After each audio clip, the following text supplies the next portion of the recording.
नमस्कार साथियों। जनवरी का महीना लग चुका है और आने वाले समय में हमारे विभिन्न त्योहार आने वाले हैं, जिन्हें हम अलग-अलग नामों से मनाते हैं। मकर संक्रांति, तिल संक्रांति, उत्तरायण, पोंगल इत्यादि इत्यादि। इन सभी त्योहारों में एक चीज कॉमन है और वह है तिल का सेवन। तिल के लड्डू, तिल की पापड़ी, तिल विभिन्न प्रकार से हम न केवल खाते हैं बल्कि ऐसा माना भी जाता है कि तिल का दान 14 जनवरी को अगर तिल का दान किया जाए या तिल के लड्डू का दान किया जाए तो वह सर्वश्रेष्ठ दान होता है।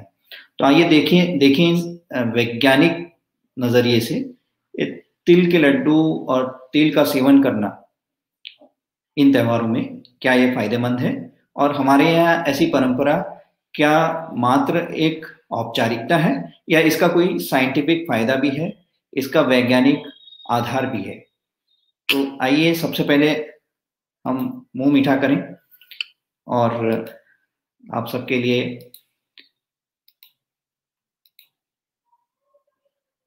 ये तिल के लड्डू हैं। और चर्चा को आगे बढ़ाते हुए सबसे पहले मैं कहना चाहूंगा कि बिना डाउट अब साइंस में ये प्रूव हो चुका है कि तिल का सेवन बहुत ही उपयोगी और फायदेमंद है। तिल अगर सही मात्रा में सही समय पे खाया जाए तो यह एक सुपर फूड है और न केवल ये हमें बीमारियों से बचाता है बल्कि हमें आयु भी बढ़ाता है। कैसे, इस पे चर्चा करते हैं। अमूमन आज हम पहले चर्चा करेंगे तिल के लड्डू के बारे में, इसके सेवन से हमें क्या फायदा है। तो जैसा कि आप स्क्रीन पे देख सकते हैं, तिल के लड्डू बहुत उम्दा सोर्स है, बहुत बेहतरीन सोर्स है कैल्शियम का। कैल्शियम हमें हमारी हड्डियों की मजबूती के लिए बहुत जरूरी है। कैल्शियम का इम्यूनोमॉड्यूलेटर रोल है, कैल्शियम हमारी इम्यूनिटी को भी बढ़ाता है। तो अगर गुड़ के साथ तिल के लड्डू बनते हैं तो उसमें आयरन की मात्रा भी बहुत बढ़ जाती है। तिल की ये प्रवृत्ति होती है कि उसके अंदर बहुत सारे पॉली अनसैचुरेटेड और मोनो अनसैचुरेटेड फैटी एसिड्स होते हैं जो हमारे ब्लड प्रेशर को कम करते हैं। और ये जो फैटी एसिड्स हैं, पूफा बोलते हैं जिन्हें, पॉली अनसैचुरेटेड फैटी एसिड्स, इनकी एंटी इंफ्लेमेटरी प्रॉपर्टीज होती हैं, ये एंटीऑक्सीडेंट्स होते हैं और ये हमारे न केवल स्किन और हड्डियों के लिए बहुत लाभकारी हैं बल्कि आगे हम देखेंगे ये पूरे शरीर के मेंटेनेंस के लिए बहुत लाभकारी है। कैसे ये हमें फायदा पहुंचाते हैं, इसलिए इसके लिए हमें जरूरी है ये समझना कि तिल, औसतन 100 ग्राम तिल में विभिन्न चीजों की मात्रा कितनी होती है।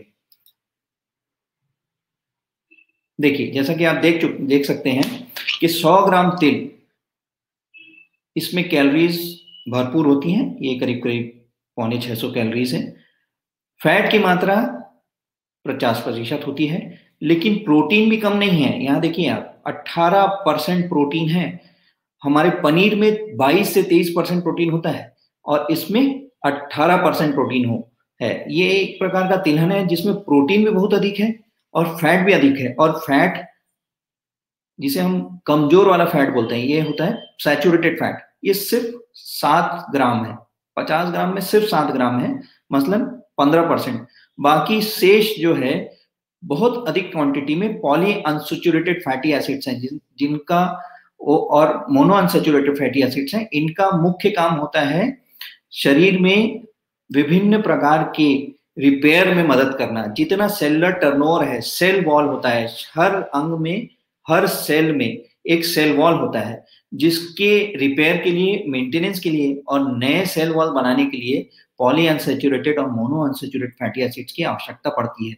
तिल एक प्रचुर मात्रा में पॉली अनसैचुरेटेड फैटी एसिड्स की सप्लाई करता है। जैसा कि हम यहाँ देख सकते हैं कि 50 ग्राम फैट में मात्र 7 ग्राम जो है वो सैचुरेटेड, जो कमजोर वाला फैट है, ये भी खराब नहीं है, ये कमजोर फैट है। बाकी शेष 41-42 ग्राम जो है वो हमारे शरीर को लाभकारी पॉली अनसैचुरेटेड फैटी एसिड्स हैं। पॉली अनसैचुरेटेड फैटी एसिड्स 2 प्रकार के होते हैं, ओमेगा 3 फैटी एसिड्स और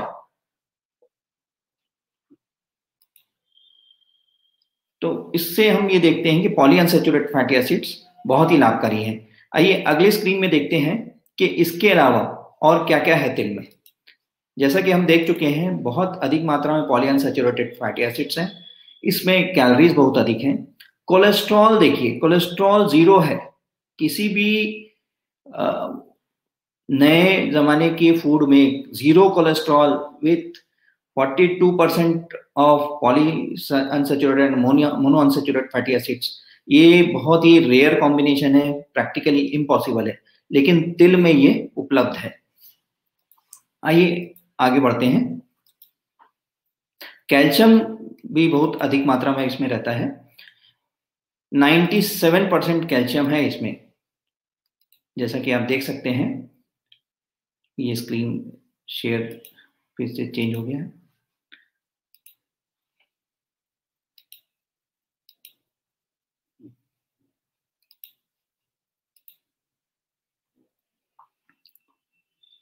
तो अब हम चर्चा कर रहे हैं, पॉलीअनसैचुरेटेड फैटी एसिड्स मुख्यतः 2 प्रकार की होती हैं, ओमेगा 3 फैटी एसिड्स और omega 6 fatty acids. Omega 3 fatty acids क्या करता है? बैड कोलेस्ट्रॉल को कम करने में मदद करता है। बैड कोलेस्ट्रॉल मतलब एलडीएल और ट्राइग्लिसराइड। ये ओमेगा 3 फैटी एसिड्स का बहुत बड़ा एडवांटेज है, लाभ है। ट्राइग्लिसराइड्स को कम करता है। ये इरेगुलर हार्ट बीट, मतलब जो हमारे हृदय की गति है वो अगर इरेगुलर होती है, वो उसका मुख्य कारण होता है इस्चेमिक प्लाक। प्लाक मतलब कोलेस्ट्रॉल जो जाके जम जाता है धमनियों में और नाड़ियों को पतला करता है। तो इसलिए ये उसे गला देते हैं, ट्राइग्लिसराइड को कम कर देते हैं, एलडीएल को कम कर देते हैं। इस तरीके से जितनी हमारी धमनियां हैं, जिसे हम ब्लड वेसल्स कहते हैं, उनके अंदर प्लाक कम होता है, उसके अंदर रेजिस्टेंस कम होता है, इसलिए ब्लड प्रेशर नॉर्मल मेंटेन रहता है। पॉलीअनसैचुरेटेड फैटी एसिड्स वेरियस मतलब विभिन्न प्रकार के मेटाबॉलिक सिंड्रोम से हमें बचाता है, जिसमें एक है डायबिटीज और हाइपरटेंशन। इसके अलावा ये मोटापा कम करने में भी मददगार है।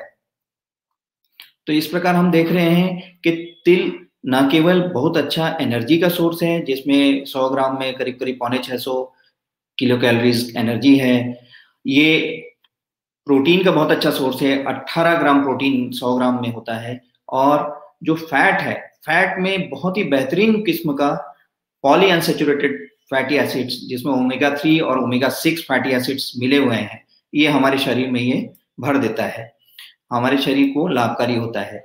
अब सवाल उठता है कि जो व्यक्ति डायबिटिक हैं वो क्या तिल का सेवन कर सकते हैं? डेफिनेटली कर सकते हैं, और अगर इसको उचित मात्रा में सेवन किया जाए तो ये न केवल ब्लड प्रेशर कम करने में मदद करता है, बल्कि डायबिटीज के भी कंट्रोल को बेहतर कर सकता है।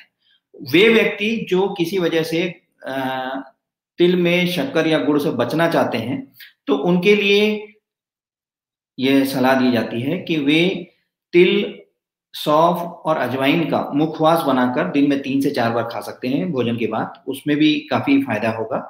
और तिल का तेल हालांकि महंगा होता है, लेकिन जो व्यक्ति डायबिटिक हैं, हाइपरटेंसिव हैं और जिनके लिए मीठा खाना अलाउड नहीं है, वे तिल का तेल, इसमें प्रचुर मात्रा में पॉलीअनसैचुरेटेड फैटी एसिड्स हैं, पूफा है, कैल्शियम है, और ये रक्त की धमनियों के अंदर रिपेयरिंग में, सेल वॉल के रिपेयर में, विभिन्न शरीर में जो एजिंग का प्रोसेस है उसको स्लो करता है और रिपेयर को आगे बढ़ाता है।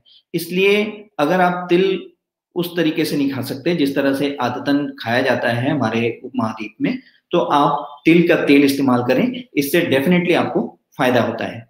तो आइए हम सब ये प्रण लें कि इस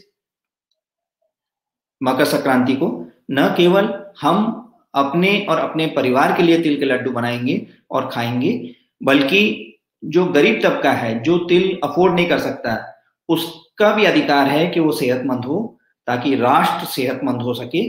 तो हमें न केवल तिल का उपयोग करना है, बल्कि तिल का दान करना है, और ये 10,000 साल पुरानी परंपरा को हमें आगे बढ़ाना है।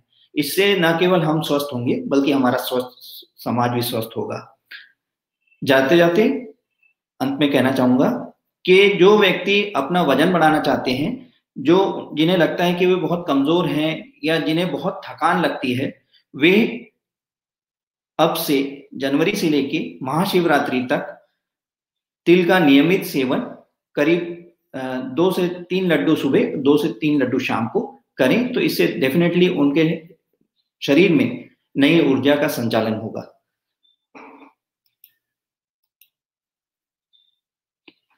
तो साथियों, तिल के लड्डू के बारे में चर्चा के बाद आज हम यहीं विराम देते हैं। अगली कड़ी में फिर एक नए विषय पर आपसे मुलाकात होगी। तब तक के लिए आज्ञा दीजिए। जय हिंद। राष्ट्र विजयी हो। धन्यवाद।